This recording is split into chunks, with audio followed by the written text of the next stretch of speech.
Yeah, now we're live, Scott. We're good. Hey, how's it going? Good. Nice to see you, man. Yeah, you too. Eye on the Empire. That's our show for everybody who's tuning in. And you are with antiwar.com, and also you run your own little empire of sorts. It's a non-violent empire. It's an empire of ideas. Yeah, well, it's not much of an empire at all, but yeah, I'll take it. And I am with Foundation for Economic Education, and we are on Liberty.me. So True. It's all good. So listen, I got to tell you, something a little strange. I'm curious what your reaction to this is, because we've had all these many weeks. We've followed the emergence of Trump, and I've written 1,800 maudlin articles about the return of Nazism to America and so on. But I got to tell you something interesting, Scott. I'm curious about your reaction to this. Okay. So this past weekend, there seemed to be some glimmer of hope that Trump could be defeated with his rise of Cruz. Right? Like Cruz is having his moment, suddenly. And I have to tell you that I suddenly panicked. And, faced with the prospect of a Cruz victory, I thought, You're looking at Hillary Clinton as your president. Well, there's that, but also even worse, Cruz is our president. And here's the problem. No, Cruz doesn't have the slightest chance against Hillary Clinton. Okay, but let's say him or Rubio. Now, Trump would stomp her into the ground, but Cruz and Rubio are bad on all the same things as her. Yes. Have no room. The worst thing from my perspective is that Cruz kind of has a weird connection to the freedom movement in a sense. Like he went to the right seminars and he does the right things and he says the right thing. He talks about the gold standard or something. For whatever reason, he's bamboozled a bunch of free market libertarians. And then I had this horrifying image. He's bamboozled libertarians or conservatives. Because I've never heard of a libertarian who'd been bamboozled by Cruz in my life. Yeah, the point is that he makes the right noises and he's gone to the right seminars. He speaks the right language and he's that kind of conservative that libertarians, kind of go, well, he's not perfect, but he's better than the alternative. I can see that, yeah. A little bit of a buy-in there, similar to maybe you could say Bush or Reagan, or even Goldwater. He represents that style of conservatism that neuters the freedom movement. And I thought, dear God, that's the last thing we need to repeat, is yet another period in which, the progenitor of our ideas is somehow got this whole big militarism thing going, big state, theocracy, plus a dabbling of blather about sound money and free markets, and it sounded like the worst, and I don't know what to tell you. I'm just saying that it sounded like the worst possible result. And I suddenly, for the first time since like June or July, thought, maybe Trump should get the nomination. Well, yeah, I don't know, man. I don't really prefer anybody at this point. I guess I prefer Hillary and Rubio the least. I could say that some of the others are less worse than those two. But I kind of think this is all academic because it's going to be Trump. Well, it's going to be Trump. He's going to destroy. First of all, I don't think Cruz may have a moment, as you said, but it's going to be his little Herman Cain, Rick Perry moment, and then it's going to be over. It'll be over. But Trump's got momentum, man, big time. Well, and the more they attack him, the more solid he looks, even as somebody like you or me who know for a fact what a totalitarian he is and oppose him in every way. And then we go, wow, every single other person with power that I hate hates this guy. Yeah, that's true. Maybe he's not so bad. Starting with Bill Kristol and then going to Mitt Romney and everybody else they keep sicking to go after him. I think it just makes him look more, better and better. And then when it's him versus Hillary, he's going to crush her like Jeb. Well, I wonder if that's right. But, here's another point in favor of Trump. And this is a little perverse, all right? So I just have to hear me out a little bit. Okay. The way that Trump is best criticized is with a consistent sort of libertarian argument against authoritarianism, the police state, right-wing dictatorship, and all this kind of stuff. Mm-hmm. There's a sense in which I think the rise of Trump has been a wonderful educational opportunity for people who believe in freedom and peace. Because we can look at this guy and say, okay, he's not a socialist, but he represents a different form of statism, arguably even worse. And I think it's causing some serious internal, some introspection, and could give rise to a really robust, genuine love of freedom across the wide political spectrum among regular people. Once his presidency starts failing, and once he becomes annoying, everybody begins to hate him. I mean, that's true. Since he's bad on everything, the opposite of that is being good on some stuff. That's right. and a weird, and look, I don't want to get into this, the worse the better kind of, because I don't believe in that shit. But in this case, the worse is the better, because I think having him at the head of state, he'll be the most hated, instantaneously the most hated president probably in U.S. history. And he'll be deeply disruptive of the establishment, and that's good, but he could be stopped because of the widespread loathing of this man, which is also good. So we might get the best of both worlds, a demoralized, powerless establishment combined with widespread loathing among anybody with an IQ over 100 of who the president is, and in a way, that could be the best possible outcome of this election. I mean, do you think that's just perverse? Well, no, I mean, hey, I got a bumper sticker like that. Pray for gridlock in Washington. It's the best we could possibly hope for, is for everyone to hate each other and for the thing to not work. I just never imagined I would have this emotion, but I could just tell you on Sunday morning, I was sitting there thinking, oh my God, what if Cruz actually beats Trump? Then we're really in trouble.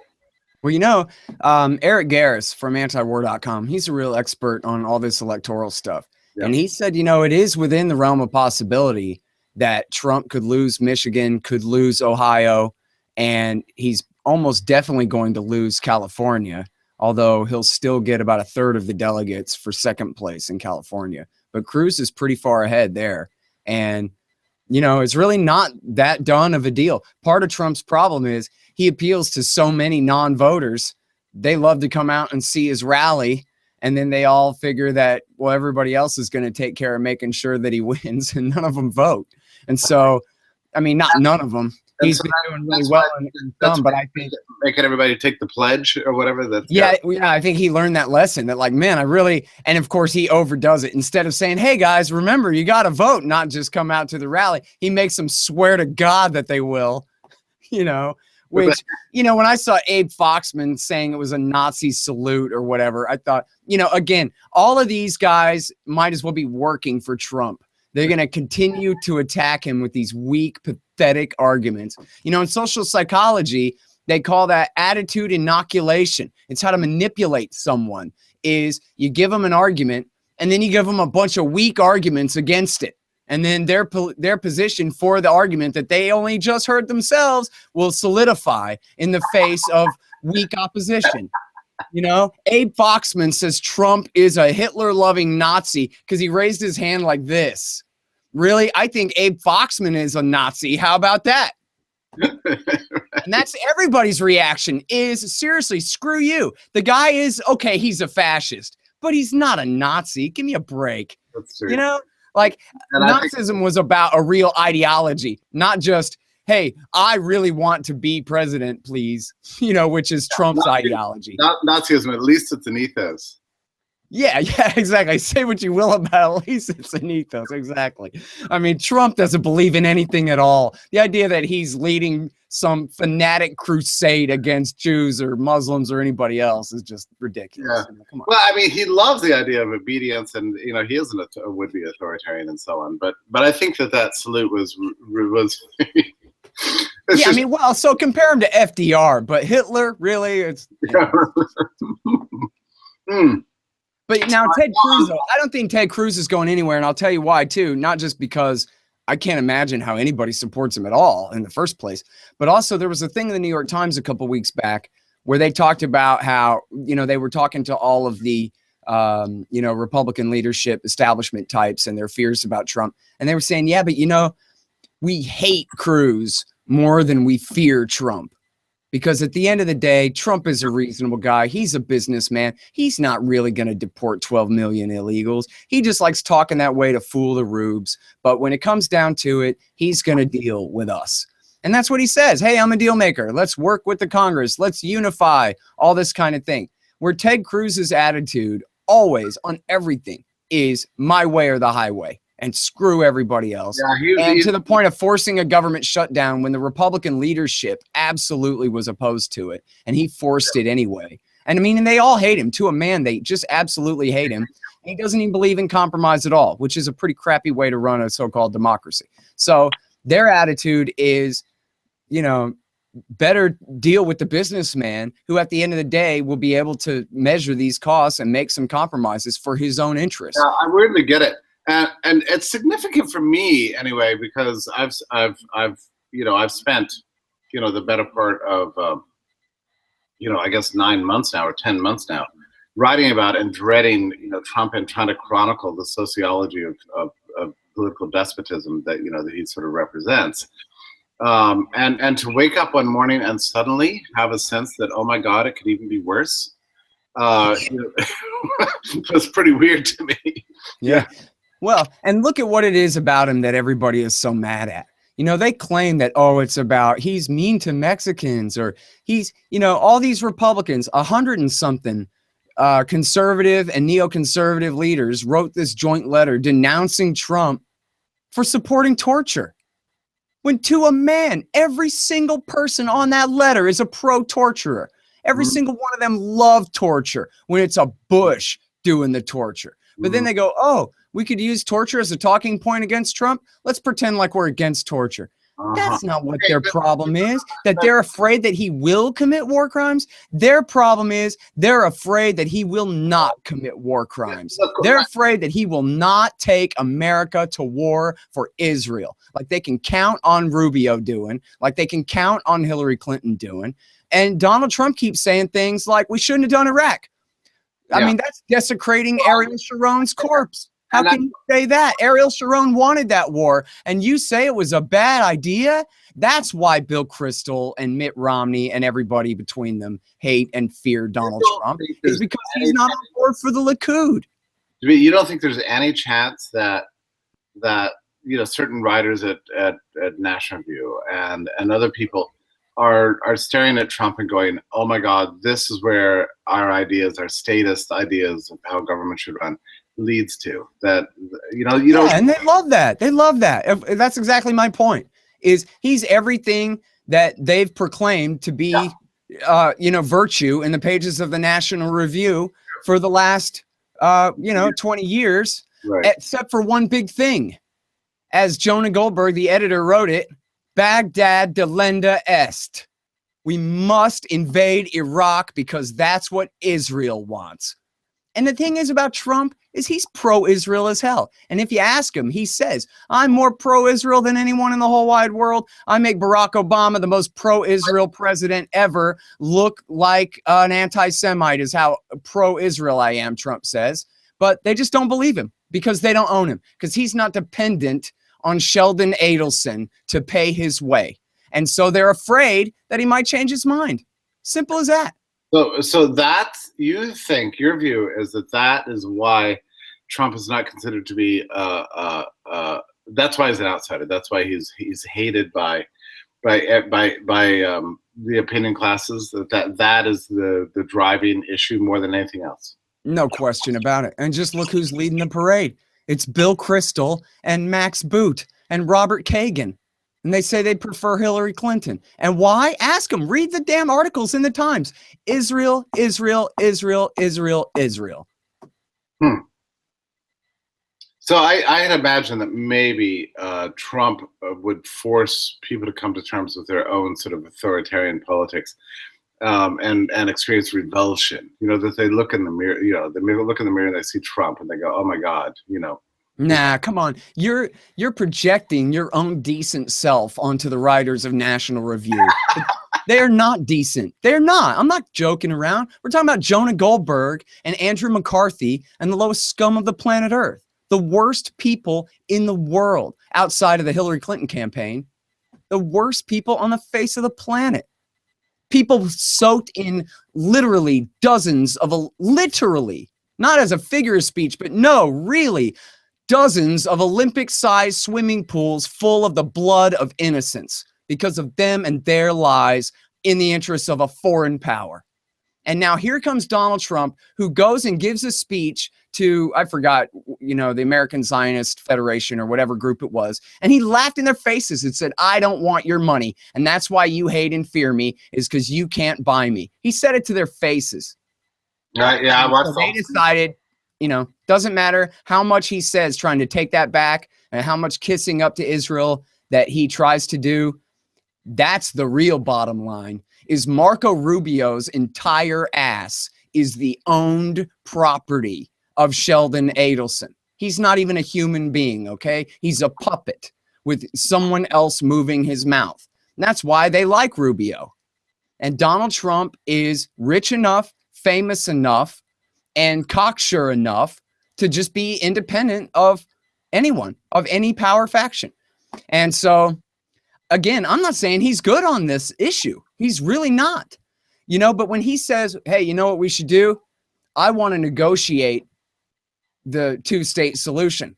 I want peace in Palestine. He talks about it like it's the great white whale. It's the mother of all deals, and he's the leader of all deal makers in the world. And that is, the ultimate get of a deal. It would be if someone could work out to get the Israelis out of the West Bank and let the Palestinians have a state. And they're terrified that he would actually do it.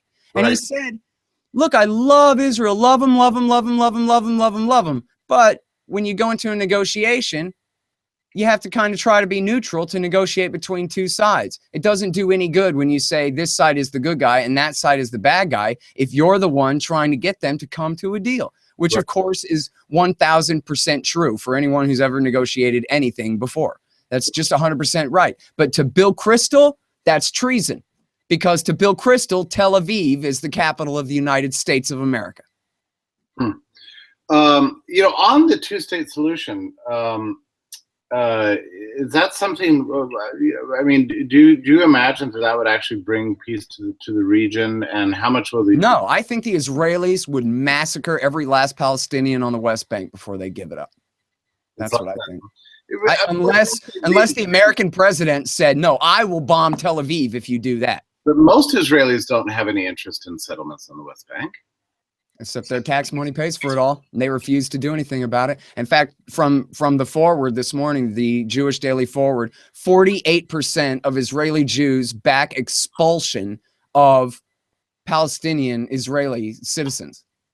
Israeli Arabs, as they're called. Not the people on the West Bank and East Jerusalem and the Gaza Strip and the occupied territories. They'll face their own expulsion sooner or later. But this is talking about Arab, Christian, and Muslim citizens of Israel. Palestinian citizens of Israel. 48% of Israeli Jews want to kick them all out of the country. Like go back to Africa kind of thing that white supremacists in the old South like to say. That's their attitude, is your country fair and square, and we're tired of even putting up with 20% non-Jewish population. So all of you get the hell out. Well, out of what realm, which borders? I mean, that's the issue. That's what they're saying, to push them all into the West Bank or Gaza, to kick them out of the borders of Israel proper and into the occupied territories, into the Gaza Strip concentration camp. Was this poll taken after that atrocity was committed yesterday by the Palestinians? That was today, I think, wasn't it? No, this poll was published this morning. Well, at least a majority is against it, right? I'm not even sure that's true in this country. 48%. If I told you, Jeff, and I tried to play this stunt on Twitter, but nobody really liked my joke, I guess. If I told you a new poll says 48% of Southern whites want to expel or transfer all the blacks out of the United States of America, Right. you would say, oh my God, it's the worst moral crisis since 1954. I mean, what in the fuck are we talking about here? Right. Palestinians are human beings. What does that mean? That means they have the right to their own life and the property that they justly acquire, period. And any Israelis that don't like it, well, they can steal it with American tax money at gunpoint. Yeah. Well, there was that poll that came out of South Carolina. I don't know if you saw that. The 20% of Trump supporters were against freeing the slaves. Yeah, I did see that. That was what made me think of that, was when I saw this, because people were outraged by that. You know, what if it was 48% said kick all the blacks out of the South? Can you imagine? Yeah. And, you know, honestly, I don't think the Republicans are that much better. And honestly, if you see on Twitter, the white supremacist Trump supporters, they love citing Israel.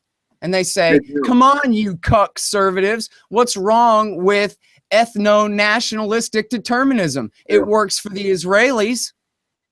Well, say the KKK. I know. Say the Nazis in America. And a lot of that attitude is you know, it's uncomprehending of 20th century history. I mean, that's how I take that. I mean, I don't know a lot about the Middle East. You know a lot more about it, but my strong impression is that, and I don't know if you agree with this, that if Israel's original borders from you know, pre-67 were intact, that we would have seen, you know, a commercial coexistence sort of peace that would have settled in a long ago. Am I right? I do agree with that. I don't say that to justify the Nakba or what the Israelis did in stealing what we now call the Israel proper inside the 67 borders, because it was wrong. They expelled 750,000 people from their homes, killed thousands of them, and stole their country, stole their towns, their cities, their villages, and destroyed their lives, and sentenced them to decades in refugee camps all over the Middle East, where they suffer with no human rights whatsoever. So I'm not justifying what happened in 48. However, I do agree with you, and I'm not saying that that's what you were doing either. I just wanted to clarify. But the point is that I agree with you that the 67 borders or the 48 borders, they varied depending on whether you include Sinai or not or whatever. But the 48 borders or 67 borders, I agree with you that that was at least viable, because they did expel 750,000 people. They created an 80-20 super duper majority of Jews to Christians and Muslims so that they could be a Jewish democracy inside those borders. And then, but once they occupied Gaza and the West Bank and Jerusalem, then what that meant is, and especially over the years, what that meant is that it's now approximately a 50-50 society. Only half the population, or almost half the population, has no right to vote, no property rights. They live under not even, and I clarified this with a real expert, it's not even martial law.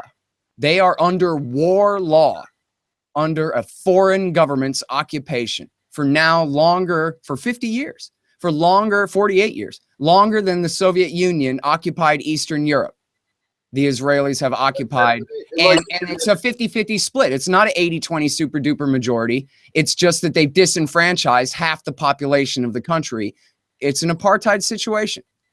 And one more thing. It's why Mohammed Atta was the lead hijacker. It's how he and his Hamburg cell of hijackers that attacked the USA on September 11th decided that they were our enemy.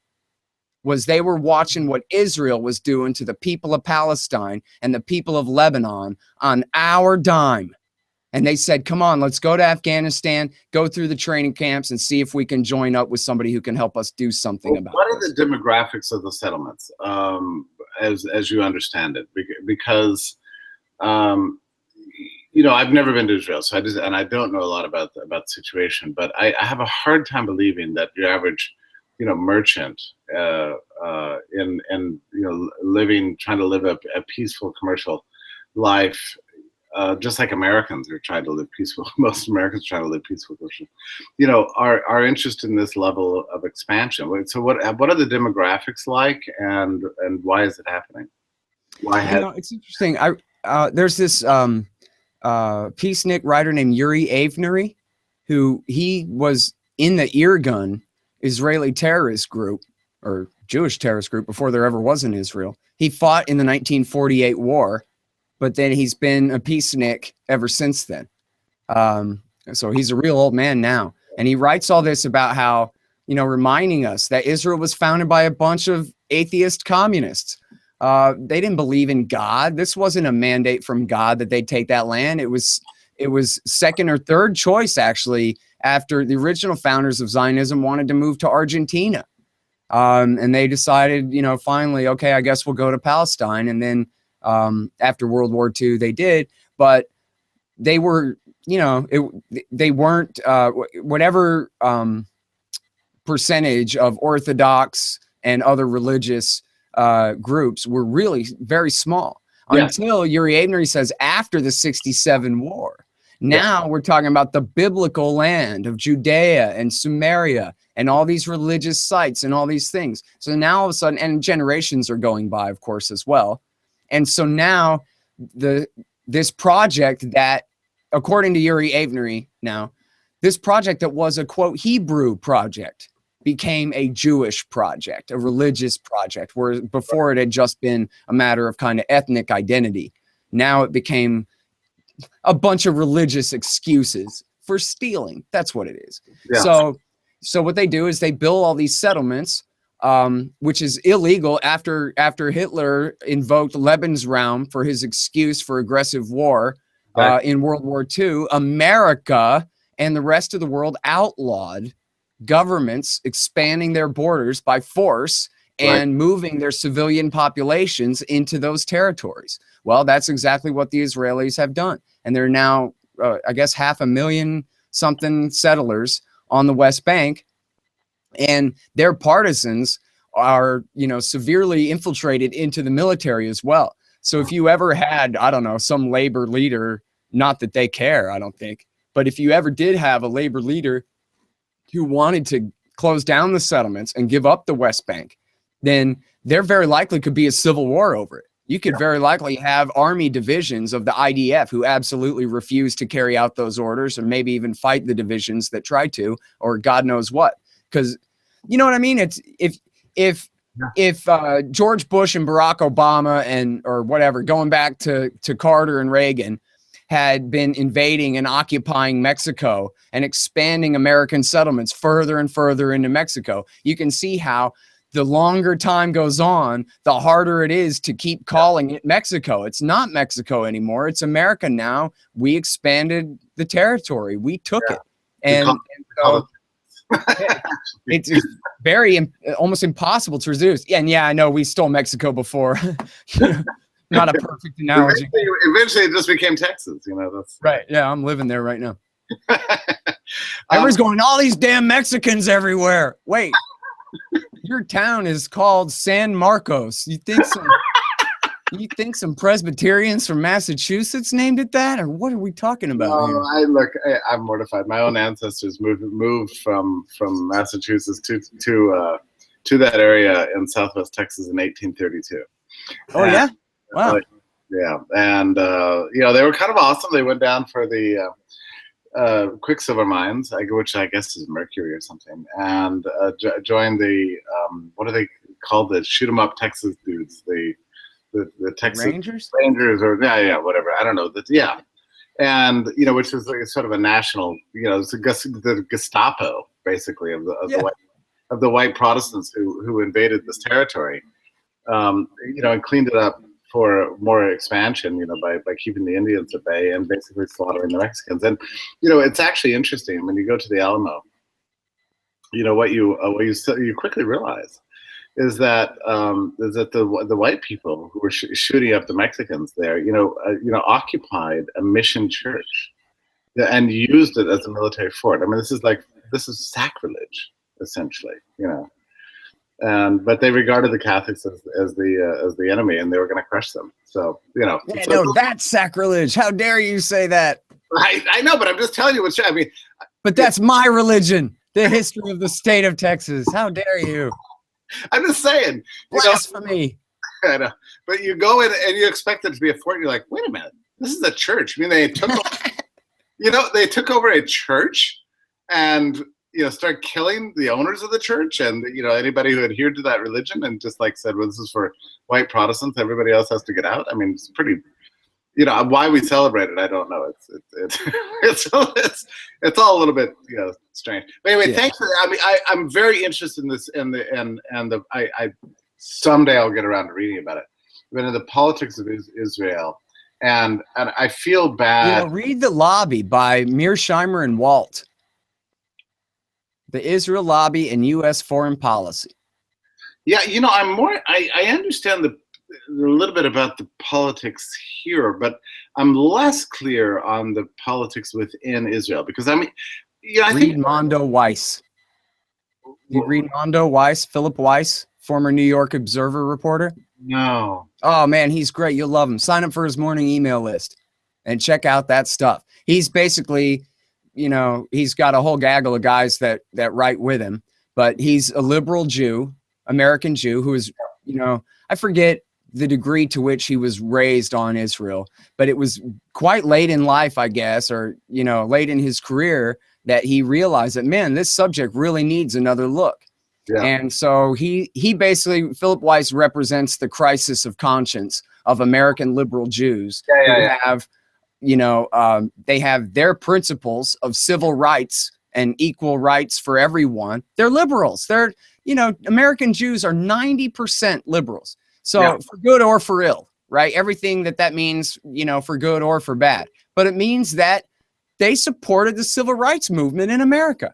Yeah. And it means that when you show them the reality of what's going on in Israel, Palestine, they know that it's not right. It's not right. And so there's a big split in liberal Zionism in America right now. Huge fight going down. And there's a deep tragedy. And I'm in some sense, this history gets so complicated because, there turns out to be so many bad guys that we just keep creating them, but I just went through the Holocaust Museum, and I'm newly conscious of like what an incredible, unprecedented, unbelievable thing it was, that almost the whole of Europe was taken over by a regime, utterly dedicated to anti-Semitism, and it collapsed into boycotts and pogroms and concentration camps, and eventually an industrialized killing machine.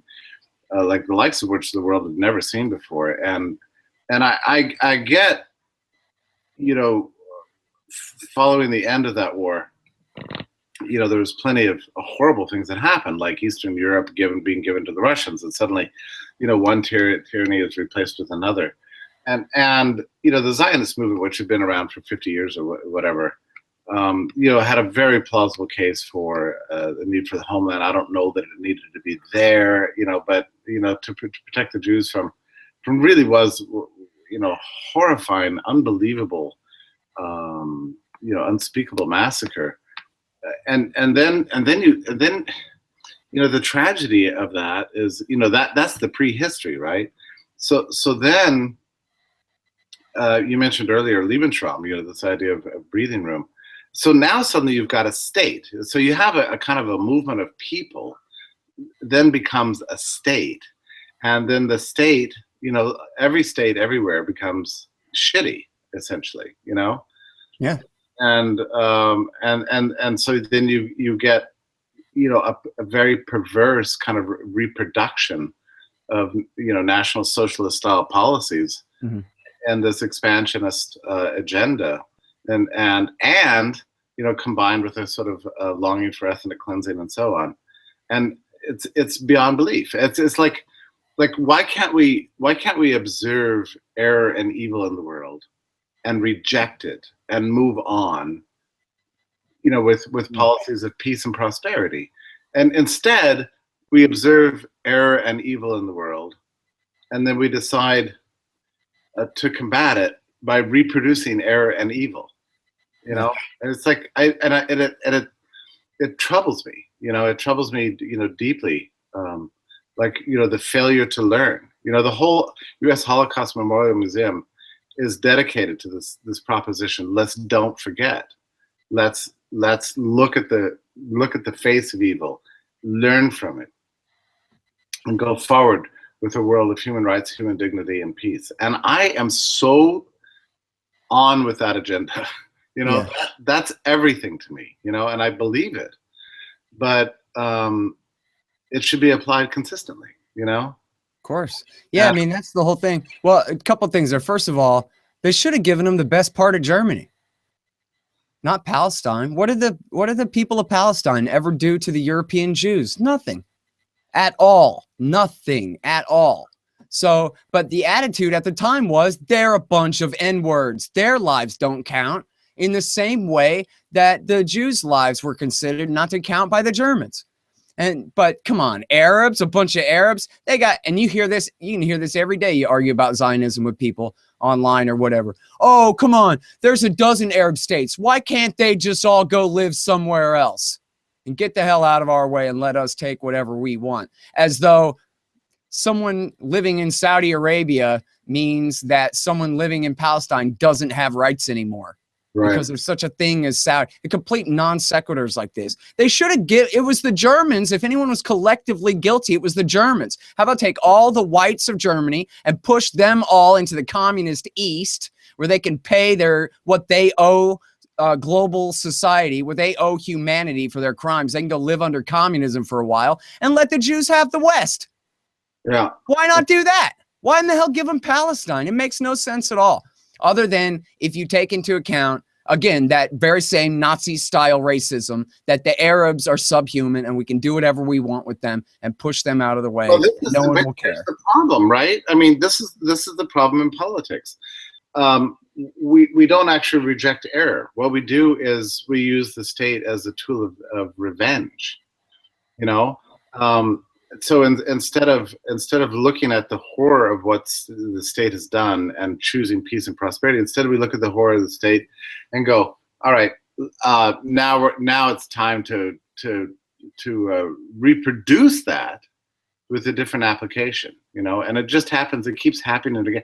It's happened for a good part of the 20th century, and I don't know the politics behind the actual creation of the state of Israel, but I can very easily discern the moral case, not in Palestine, but I could see there had to be some way to acknowledge, the ghastly horror that built up in over 15 years that resulted in mass death and yeah.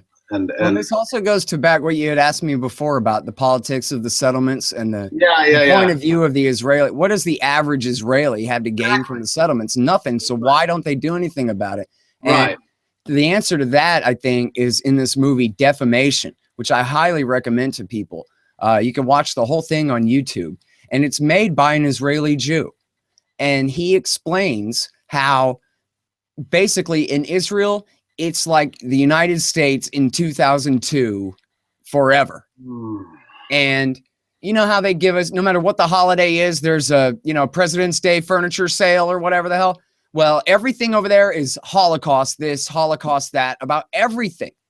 Furniture sale over the Holocaust. Everything is the Holocaust. And the narrative is that every single person on earth who's not Jewish only wakes up in the morning with one idea on his mind: how can he get to a Jew so he can kill him? And that's what they tell. That's what the media in Israel, that's what the education system in Israel tells the people of Israel all day, every day. It's always the Holocaust. If it wasn't for our massive array of American taxpayer-funded F-16s, then they, meaning all non-Jews on earth, would all come to kill us. And that's the only reason you eat breakfast in the morning, Jeff Tucker, is so that you can stay alive, so that one day you'll have a chance to kill a Jew. That's what they teach their civilian population. So they live in a state of terror. They literally think that the Palestinians are the aggressors. The civilian population of Israel are willing to convince themselves that the people that they are occupying 5 miles away are the ones who started it. Because TV all day long says so. All day long. They don't hate you because you're living in their grandfather's house that you stole at gunpoint. Oh no, they hate you because you're Jewish.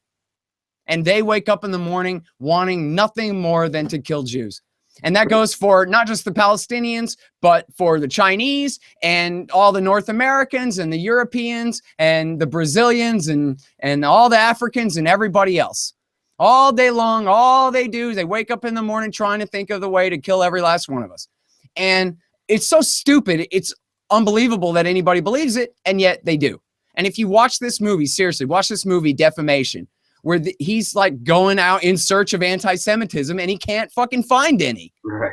Because it doesn't exist. Right. It's a myth. It hasn't existed in any real organized or powerful way in 75 years, 80 years. Well, okay, 25 since the collapse of the Soviet Union. That was organized anti-Semitism under communism in the USSR. But show me anywhere else in the world where there is organized, powerful anti-Semitism of any kind.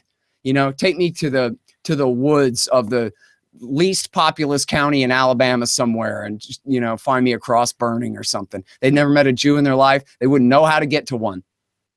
Oh, that's true. I mean, the only place you found him was on Twitter, basically. Yeah, on Twitter. I can see that. Everybody's got a smartphone now, even the Nazis. But still, there's only like 70 of them, and nobody cares what they say about anything. So, yeah. But seriously, if you watch this movie, the movie Defamation, if you watch the contrast between the narrative and the reality, it's like, oh, I get it. You know what I mean? Like when you watch Fox News and you think, well, people in the Arab world watching Fox News, they must go, oh, now we understand why the Americans keep killing us, why the American people keep supporting this, is because this is what they're consuming for information. They have no idea, you know? It's the same kind of thing. You know, I'm reminded, too, of this, you know, what was for me a very bizarre kind of thing when I first saw Trump speak. Because, you know, everybody's forgotten about this, but his first campaign was against Mexicans and Mexican immigration, you know, and they're coming here, they're murderers, they're rapists, and I'm sure some of them are good people. You remember the famous, I was there for that statement. And it was amazing because there was no anti-Mexican sentiment, you know, among on the right that I can ever remember ever hearing. I mean, it's just ridiculous. I grew up on the border in Texas, and you know, if anybody, you know, yeah, there are always ethnic conflicts, you know. I mean, we thought of ourselves as being Anglos and they were the, you know. Well, in 2006, there was a pretty big PR push against Mexicans and on the bobs in 2006. I know, yeah, but you know, I'm not really getting out of control there for a while then. Yeah, I guess there was that kind of, and of course Buchanan was always anti-immigration. But all I'm saying is that in 2015, I didn't see any real evidence of a kind of a living anti-immigrant feeling, especially that which was directed against the southern border. But then he just kind of like whipped it up. I mean, it's like people, it's just like the Nazis, right? I mean, people can get whipped up in this kind of a nativist frenzy very, very quick, you know, and feel under demographic attack, even if it's entirely based on myth. Yeah, and I think, you know, the last numbers I saw anyway had it where more Mexicans are going back to Mexico than they are coming from Mexico to the United States right now, and they have been since the crash in 08. Yeah, and it's amazing the power that politics. So you're speaking about Israeli sort of, you know, propaganda and stuff as a sort of tool of power. Again, it sounds familiar to me because I think we experience that in this country. You know, just the way political demagogues, you know, can kind of just swing in and manufacture these scenarios. You know, when you hear Sanders talking about trade, you know, oh, you know, the whole world is, you know, we're shipping all of our jobs overseas. Not really. The whole world is shipping awesome goods to us and giving us cool stuff at really cheap prices. I mean, like, why aren't you celebrating, right? No, but it's, you know, he considers this a matter of social injustice. And similarly with again, there was no trade controversy to speak of either, but between Trump and Sanders, they somehow caused one to come to exist. You know what I mean? It's unbelievable. I mean, the way in which politics can just kind of create alternative realities for people. Hey, you know what? I think it was my first interview that I did with Alan Bach that we named the show after his old column, Eye on the Empire. That my first interview I did when I started the interview show in 03. I can't remember what the question was, but the answer from Alan was, hey, people want to believe. They want to believe. And so it doesn't really matter somewhere in their head, they know that, you know what, that's funny. I had forgotten all about hating Mexicans, and I haven't hated them for 6 years. But now that Trump says, yeah, we all hate Mexicans, I'm on that gravy train. I'm on board that bandwagon. Yeah, it's just like Orwell. And then a few months later, it's like, no, forget the Mexicans. It's actually the Muslims, and it's actually China, and so on. And people just, they get buffeted by the winds of these maniacs out there. And it's painful for me to even listen to, because nowadays reporters actually interview like real voters and stuff like that. So you hear what people are saying, and it's painful, right? It's just painful to listen to them, and what they consider to be the issues. Look, I grew up in a world, it's just true, where a lot of people believed that the problem was the government, if you can believe it. I mean, people did believe that at some point in my lifetime.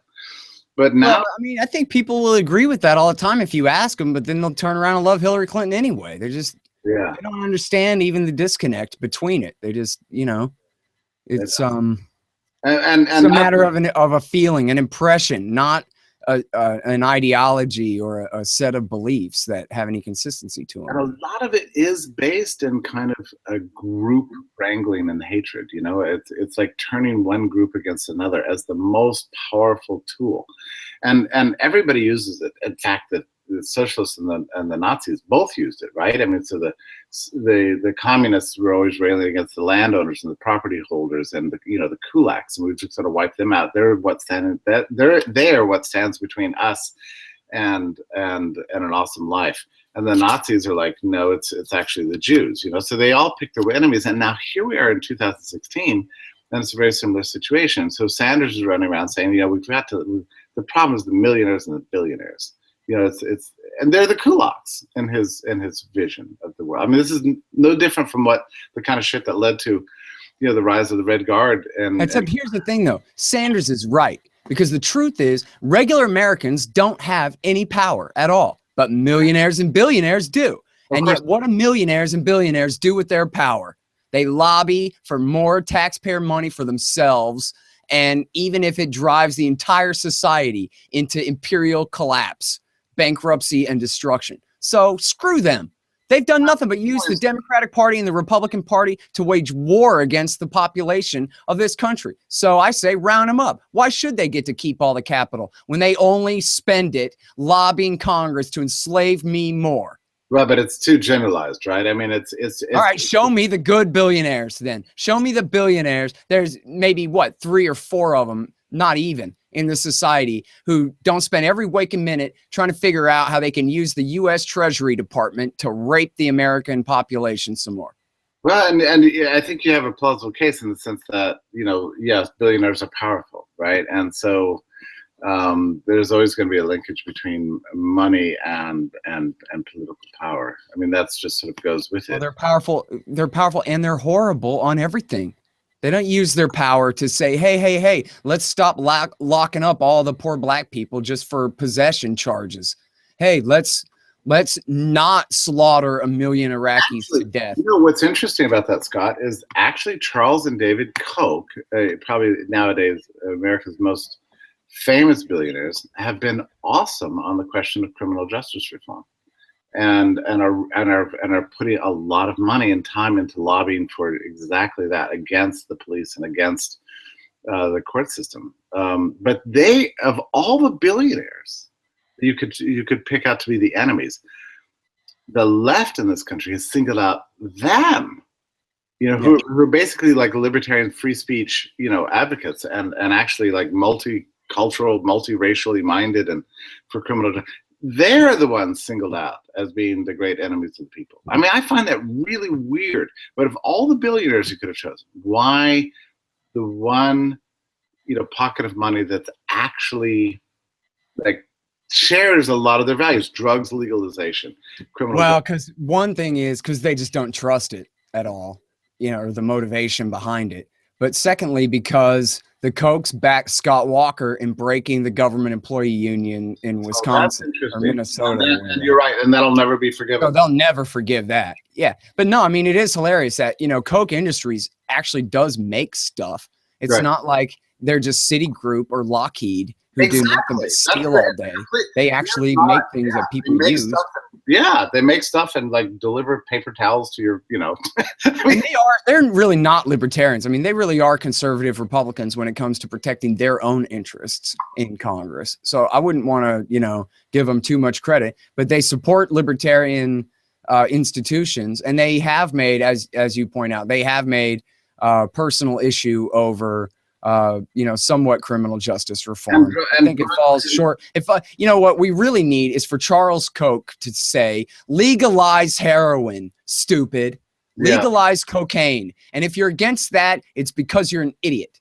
Any capitalist knows that the way to destroy, or the way to inflict the most harm against drug addiction, is to bring it out of the black market into the open market. We'll get rid of all the crime associated with the cartels and the gangs fighting over turf and territory, and we'll empty the prisons of all the people who would be a lot better off taking care of their family than locked in a cage. And while over what's in their pocket. But they don't say that. They don't say legalize cocaine, legalize heroin, let these people out of prison. They go, oh, let's tinkle with some sentencing reform and this and that. So that doesn't really impress me very much at all, honestly. Well, they're making some noise, and actually they're way better now than they were like 5 or 10 years ago. And they really have broadened out the agenda. I know a lot of people, friends of mine, work at Charles Koch Institute, and I mean, they really are pushing out the edges, and they're getting more aggressive on their libertarianism. But now that you mentioned drug legalization, what about what I think is actually a secret issue that's destroying this country? And I think you and I have talked about this. This is the freaking drinking age. I mean, we have 21 drinking age in this country. We've created a culture of prohibition among young people. I think it's a calamity for anybody. And it has all kinds of negative effects too, where instead of drinking a couple of beers at home, they go out and have a lot and then drive. Yeah, good thing they're not breaking the law. Habituate themselves to a culture of of criminality and drug and alcohol abuse, and a culture of sort of pre-gaming and binging and blacking out, and we tolerate this crap, and hardly anybody makes the connection between that and prohibition. It's just, I mean, so yeah, we've got our own problems. Hey, listen, let me just mention something really quickly to you. When's the last time you went to Washington, actually? February 2014. Okay. Gave a speech there to the FFF. Okay. So one of the things I did is I walked around on the mall, and I noticed something really interesting going on there. On one hand, you have these disgusting. I mean, so much of that town is disgusting, right? So you have the disgusting Lincoln Memorial, which I can't even believe in the post-Hitler age that thing is still there. It's just so aggressively fascistic. It's repulsive. The temple of democracy. And then you've got this kind of World War II, sort of super fascist. You expect the Klieg-lights and Hitler to come out and start speaking at it. Where they hold all the veterans, things, and it's all celebrating the greatest generation, so on and so on. But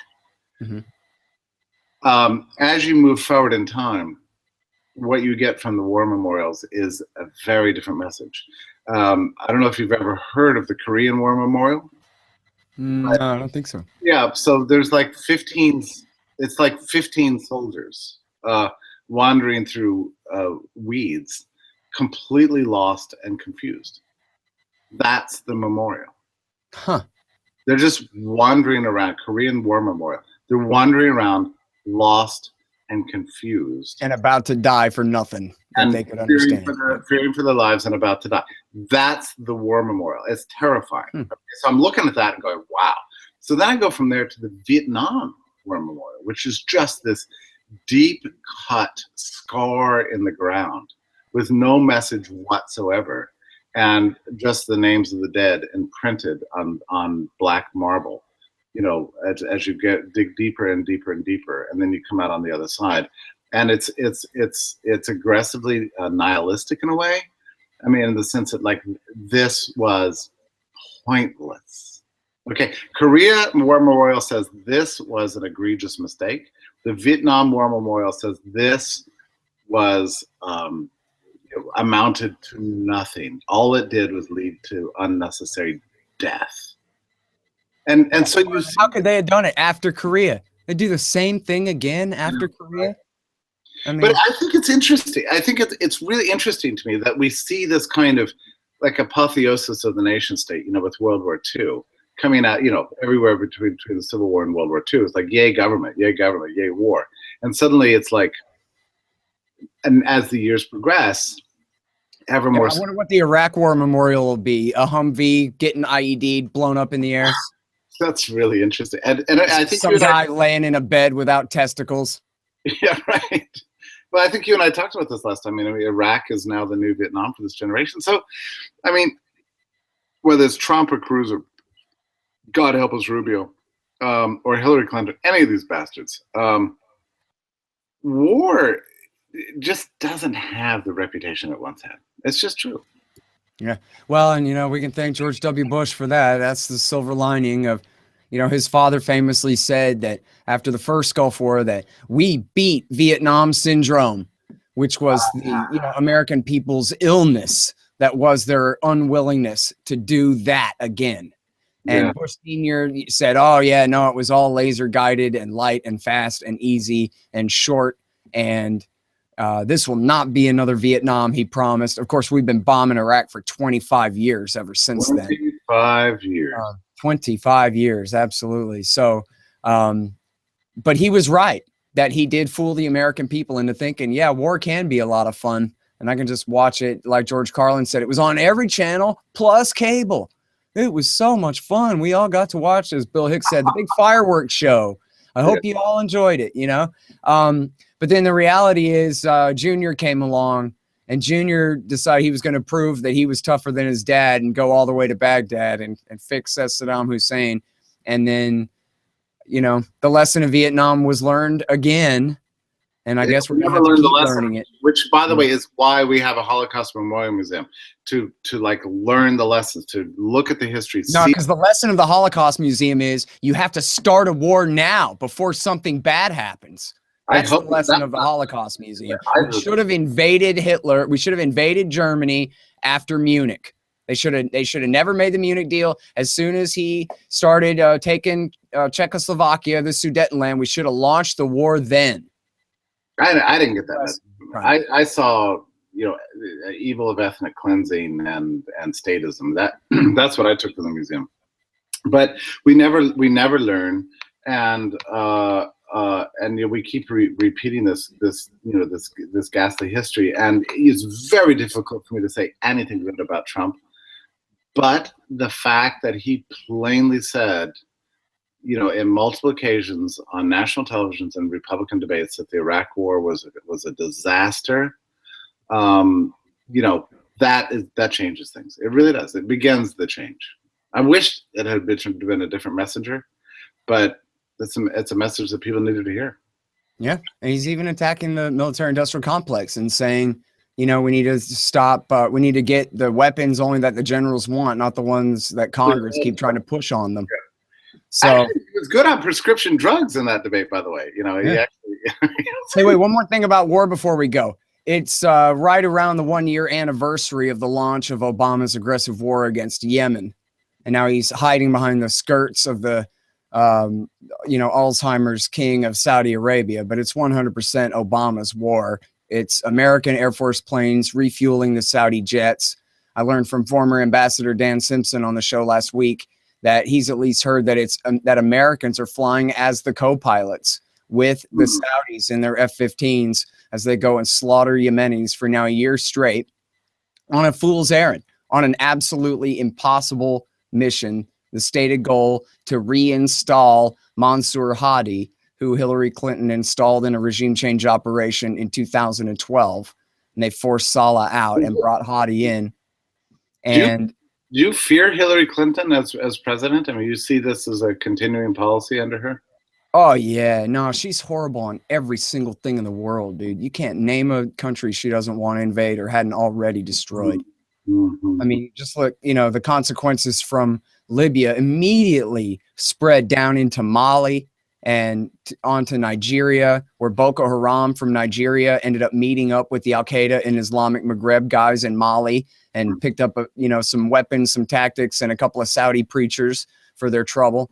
And now you got the drone war spreading to Cameroon, Chad, Niger, and there was a massive terrorist attack by Boko Haram in Burkina Faso just a couple of weeks ago. This is all Hillary Clinton's doing from the war in Libya in 2011. And so, yeah, you can absolutely count on the pivot to Asia. That was her big speech in an article in Foreign Affairs is we must contain China by ramping up all the naval and air force presence in Asia and increasing support for Korea and Japan and the other allies in the Pacific in favor of the Army pivot to Africa, while the Air Force and Navy are pivoting to Asia. Horrible on NATO and Russia. It was her appointee, Victoria Nuland, Robert Kagan's wife, who organized the coup d'etat in Ukraine 2 years ago that led to the massive war there. So yeah, no, man, she is absolutely the worst. She brags that she tried to get Obama to overthrow Assad for Osama, and he wouldn't do it. You're in many ways, you're sort of the voice of the anti-war movement in some ways. If you were going to pick, but if you're going to pick one leader that you think would most, Ron Paul, man. No, somebody's running. All right, among the viable candidates, and let's forget the libertarians. I'm not asking which leader would be the best in terms of peace. What I'm asking is, which leader would fire up the anti-war movement at a new level where it actually became a substantial political force in this country? Which leader? I guess any of the Republicans. Any of the Republicans. As long as a Republican is in there, the liberals will pretend to care about war again. If it's Hillary or Obama, they don't care. So in a way, for you, Hillary would be the worst possible outcome.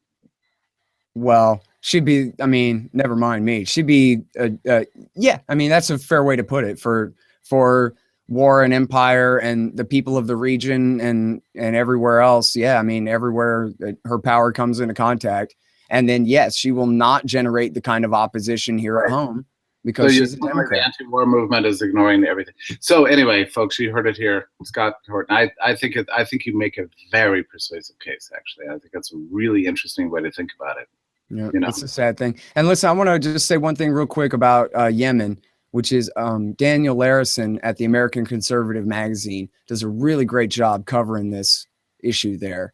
And he has a brand new one out about it too, the shameful war in Yemen, something like that. But this is the poorest, weakest country in the Middle East. And it's the worst humanitarian crisis on the face of the planet right now. You have more than 85% of the population needs emergency food and medical assistance. It's that level of crisis, the worst one on the planet, and that includes all the refugees from the Syria war and everything else. It's going on in Yemen. It's Barack Obama's doing, and yet hardly anybody knows about it, talks about it. I've not heard a word about it in the Democratic debates. I've not heard a word about it in the Republican debates. I think all I hear about this from you. So thank you. Yep. All right, well, we're over, man. I'll let you go. I'll let all the poor people go. But thanks so much for doing the show with me, Jeff. I sure love doing it, man. Awesome to be with you again, Scott. And thanks for all your insights and your passion. You're wonderful. And I look forward to talking to you again soon. All right, good deal. That's Eye on the Empire for tonight, everybody. Thanks very much. Bye-bye.